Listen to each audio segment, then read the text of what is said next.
Olá, está no ar mais um MacCast especial, uma iniciativa Mackenzie com produção do MacPlay em parceria com a Pró-Reitoria de Extensão e Cultura da Universidade Presbiteriana Mackenzie. E hoje eu converso com o escritor moçambicano Mia Couto.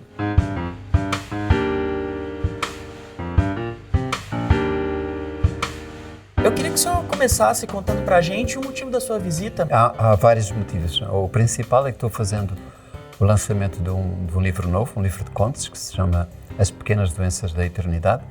O lançamento oficial foi ontem, mas ele já foi antes lançado em Salvador e depois em Ribeirão Preto e agora em São Paulo. Depois vou para um outro festival literário em Paracatu, é a primeira edição desse festival em Minas Gerais, e depois volto para Moçambique. De que forma que a história e a memória se reúnem na obra do senhor? Bom, elas são quase a mesma coisa, não é? Uma memória é uma história e aquilo que a gente chama a memória de uma entidade coletiva como uma nação, ela é produto de factos, mas é produto de ficção também. O que junta esses factos, não é? Essas datas, esses personagens, é sempre uma ficção fabricada, quase sempre pelos vencedores, não é? Pelos poderosos, mas então não é muito complicado caminhar entre a fronteira entre esses dois territórios, porque essa é uma fronteira muito fluida, não é? Então, para que o Brasil se chame a si próprio uma nação, não é? É preciso criar um mito, é preciso criar um mito fundador e esse mito ter sedução e ter crença para que as pessoas achem que têm esta mesma pertença, não é? Partilham essa mesma... É uma história, mas é uma história cheia de histórias, não é? Uhum. E nesse caminho entre a ficção, como que o senhor vê a localização da poesia? Que a obra do senhor também é muito poética também. Sim, eu sou um poeta, não é? Eu sou um poeta que faz incursões na prosa.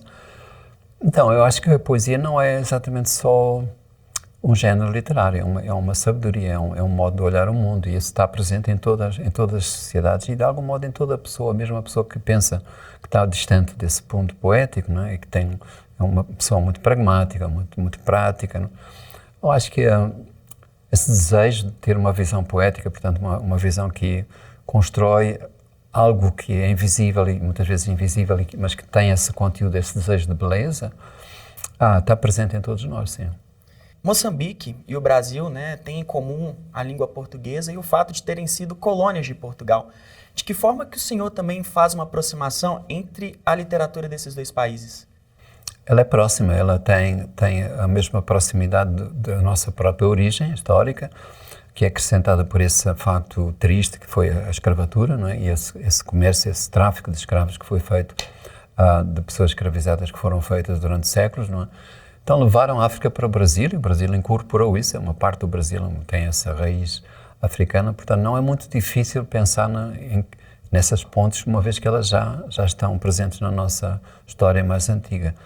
Agora, o que é necessário é pensar que isso tem que ser alimentado, essa união, essa proximidade tem que ser alimentada, por exemplo, pelos livros, não é?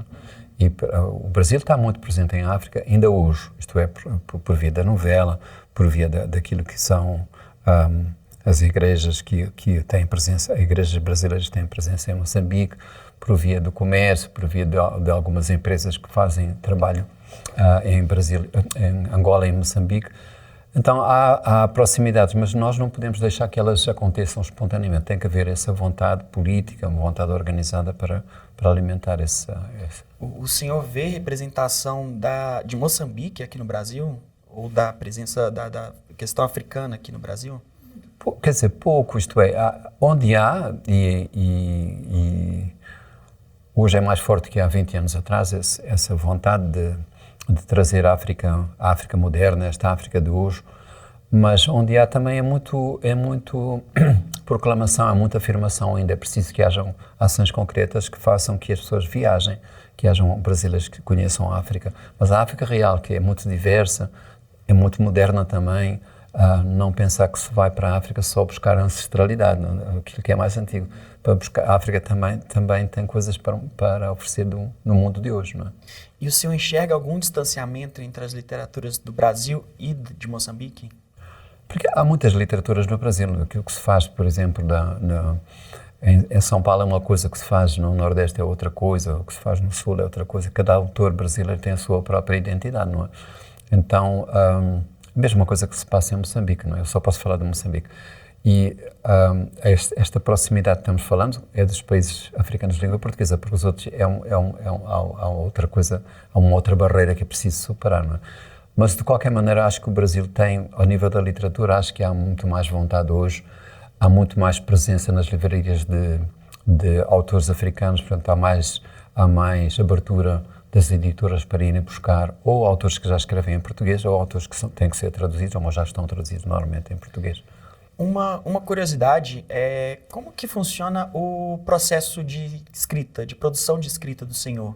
O senhor começa fazendo uma pesquisa ou o senhor já tem uma ideia e já parte logo para a escrita? Como que funciona? É que não há um processo. Eu acho que cada livro pede um método, não é? E o meu método é muito pouco metódico.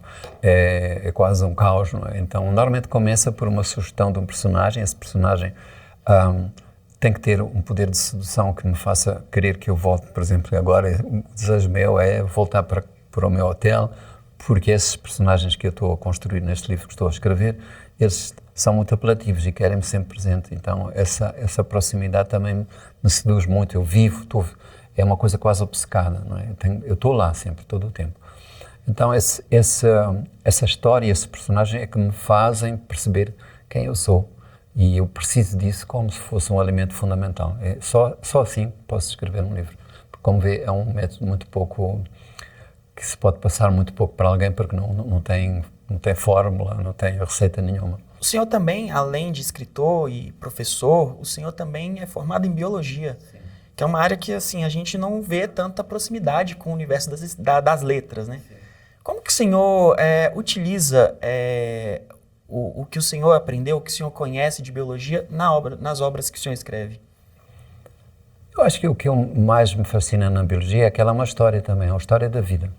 E eu acho que o que toda a escola, desde a escola mais básica até a universidade, deviam fazer era ensinar que o que somos é o produto de uma história. Nós não nascemos assim, como espécie, por exemplo. Então, o que me seduz é que aquilo que a biologia me faz desaprender. Isto é, eu tenho que sempre reinterrogar aquilo que são as minhas certezas, o meu chão, e a biologia tem pressupostos que são muito radicais, muito subversivos, no sentido de dizer, olha, afinal estamos descobrindo agora, só para lhe dar um exemplo, que afinal não somos inteiramente humanos. Nós, seres humanos, somos constituídos só 10% por células humanas, o resto são outros. Então, se essa diversidade habita dentro de mim, eu já aceito melhor que o mundo seja uma coisa diversa, portanto eu já não posso andar à procura da pureza de identidade, ou da pureza racial, da pureza étnica, porque todas essas pessoas estão dentro de mim, existem dentro de mim. O que não deixa de ser uma poesia também, né? Exatamente, é aí que depois se perde a fronteira. Né? Exatamente. Gostaria de agradecer, muito obrigado, Mia Couto, pela conversa que tivemos. Obrigado. E eu espero que o senhor tenha uma boa estadia aqui no Brasil também. Muito obrigado por esta conversa, obrigado. Muito obrigado.